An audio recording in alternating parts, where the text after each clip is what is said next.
Hi there, I'm Geraldine Casey. I'm a specialist in public health medicine in the HPSE. Apologies for not being present in person today at the webinar, but I've pre-recorded this and I'm going to present to you on some vaccine preventable diseases in pregnancy. So there are many vaccine preventable diseases that are important in pregnancy, but today I'm going to discuss measles and rubella, seasonal influenza and COVID-19 and pertussis. So rubella is obviously one of the diseases that we are concerned about people contracting in pregnancy, and is one that I think even pregnant women themselves and members of the public will be aware of. I suppose the good news is that Ireland achieved measles and rubella elimination status in 2018 and have continued to maintain elimination status. We haven't had a reported case of rubella in Ireland since 2016. And while we do not have endemic transmission of measles or rubella in Ireland, we have had measles cases in Ireland since we've achieved elimination status, mainly imported. But I suppose there are concerns around measles, and particularly around an increasing number of cases notified internationally, probably related to increased movement of people post-pandemic. We have had 4 cases of measles reported in Ireland in 2023. And we have some seroprevalence studies that indicate that we have a seronegativity among adult females of childbearing age of between 8.5 to 12.3%, as well as falling and suboptimal primary childhood immunisation uptake relating to all primary childhood immunisations, but also MMR. This image just shows a map from ECDC looking at the incidence of measles in the European region up to August 2023, and this is just to illustrate that there are areas where we have measles activity. To date this year there have been outbreaks in Austria. There was a recent outbreak of measles in a secondary school in France, but I suppose that was at the same time as the World Cup was ongoing, so there were lots of concerns around possible transmission of that. So I suppose just to note that measles cases are occurring internationally and there is a risk of importation of measles to Ireland. And this is a measles seroprevalence study which was conducted by the Seroepidemiology Unit in the HPSE, and it looked at the proportion of people aged 18 to 34 who had serology which was negative or positive for measles. So among this study sample, the seronegativity among females was 8.5 to 12.3%, which suggests that that is the portion of the population who is non-immune to measles. And this graph just shows the MMR uptake that we have in Ireland at 24 months. So children receive their 12-month vaccine for MMR, and we measure the proportion of children in each cohort who have received MMR vaccine, and that uptake has been suboptimal and falling and has been below 90% for the past 5 consecutive quarters. And this slide just shows the current measles notifications in Ireland between 2004 and 2023. And so we have seen a significant reduction in the number of measles notifications in Ireland, thankfully. But we have seen sporadic and imported cases occurring since we have received measles elimination status. And in 2023 to date, we have had 4 cases of measles reported. This was a family cluster, so there was 1 confirmed case and 3 other people within the household who were symptomatic. And the source was contact with somebody who had travelled from abroad and was symptomatic on returning. Luckily, there was no further spread beyond this family, but the person had attended a hospital setting. And I suppose this is particularly of note in relation to pregnant women, because measles is extremely contagious, and where we have a measles case in a healthcare setting or in any other setting, somebody who has spent any time in a room with that person, and even after that person has left the room, would be considered a close contact. And where we have people who are non-immune, and particularly say something like a pregnant woman who is non-immune, then you would consider something like immunoglobulin to reduce the risk of measles in that person. So I suppose these slides just highlight, while we can't consider MMR vaccine in pregnancy, it is important to consider the risk of measles to women who may be considering pregnancy, and so to consider ensuring that they do have their vaccinations up to date insofar as possible to prevent the risk of measles to them. Next, I'm going to talk about influenza and COVID-19. So pregnant women are at increased risk of severe and complicated influenza, including associated hospitalisation and death compared to non-pregnant women. Because of normal physiological alterations that occur with pregnancy, pregnant women can be at increased risk of being more severely affected by conditions like influenza.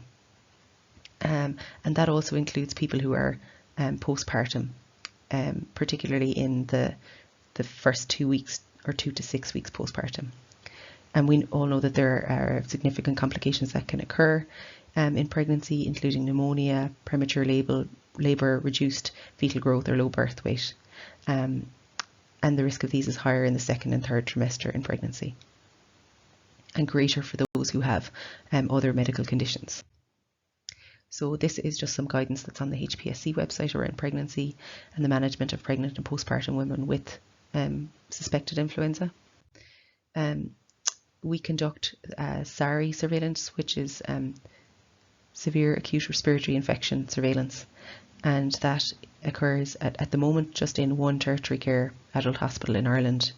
And SARI cases are identified from new admissions through the emergency department, and includes people who are aged 15 years and older, and includes all respiratory infections that are severe and require hospitalisation. So among female SARI cases aged 15 to 49 years admitted during 2023, one of those was reported as being pregnant at the time of admission. And during the same period in 2022, 4 cases were reported as being pregnant at the time of admission. In relation to COVID-19, we know that pregnant women are at increased risk of severe COVID-19 compared to non-pregnant women, and pregnancy is associated with increased risk of admission to ICU and ventilation. This is just a report which I have linked, which is available on the HPSC website, and it looks at those pregnant and postpartum women who were admitted to intensive care with confirmed COVID-19 during the period of the 1st of March 2020 to the 31st of December 2021.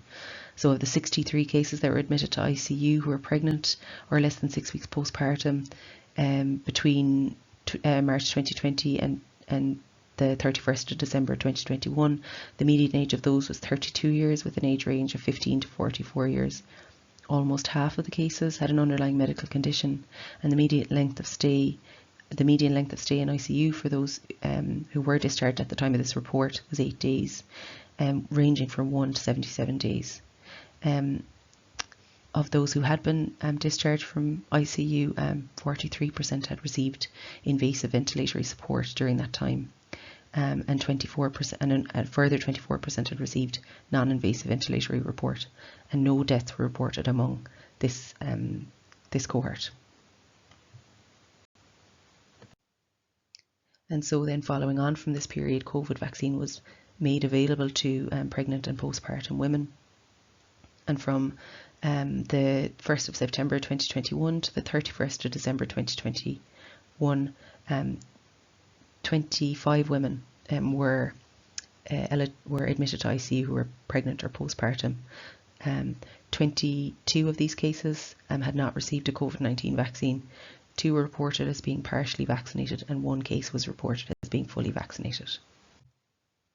In 2022, there were 390 admissions to ICU in people with COVID-19, and of those 3 were pregnant or less than 6 weeks postpartum. So that's 17% of female cases aged 15 to 44.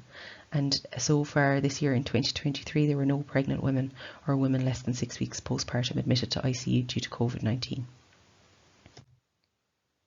And lastly, I'm going to discuss pertussis. So pertussis notifications in Ireland between 1948 to 2018 are displayed on the slide. So the incidence of pertussis has declined following the introduction of pertussis vaccine in the 1950s. There were some concerns around pertussis vaccine safety in the mid-1970s, and that resulted in a marked decline in vaccination. So there was a subsequent increase in notifications peaking at 3,689 notifications in 1985. So a period of low rates of disease followed until 2012, when 143 cases were reported. And at this time there were also 2 deaths in infants reported related to pertussis.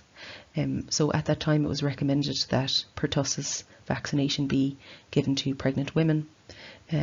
And following on from that, there was some funding made available to provide pertussis vaccination free of charge in pregnancy. And so this graph on the left shows the number of notified cases of pertussis between 2004 and 2023. So in Europe, there have been a number of countries which have reported increasing cases in pertussis. So Belgium and Denmark have reported increases in cases of pertussis, as have Spain and Croatia. And to date in Ireland in 2023 we have not seen a similar increase. So you can see that the numbers that we're seeing have reduced significantly post-pandemic, but we are heading into the winter season and there is certainly a possibility that we will see an increase, as has been seen in Europe. So this slide then looks further at those pertussis cases notified in Ireland between 2004 and 2024, and this looks at it by age group. So as we can see, this blue line here is those who are under 6 months of age, and the majority of cases occur in those who are under 6 months of age, so who wouldn't have the benefit of being fully vaccinated against pertussis with 3 doses of 6-in-1 vaccine. Even when we saw the increase in 2012, it occurred in all the age groups, but particularly in those who were under 6 months of age. And to date, we have seen a reduction in pertussis cases among all age groups, but there has been an increase seen in Europe, and I suppose there is a risk that this could be seen in Ireland also. And finally, this graph just shows among children under 6 months of age who have been notified as having pertussis, looking at whether their mother was vaccinated during pregnancy or not. So for the vast majority of cases, women were not vaccinated during pregnancy in those infants who have had pertussis aged under 6 months. We did start to see an increase from 2017 to 2019, and we are seeing less cases now. But of all the cases that have been notified in 2022 and 2023, none of those mothers were vaccinated during pregnancy, and this is among children under 6 months who were notified as having pertussis.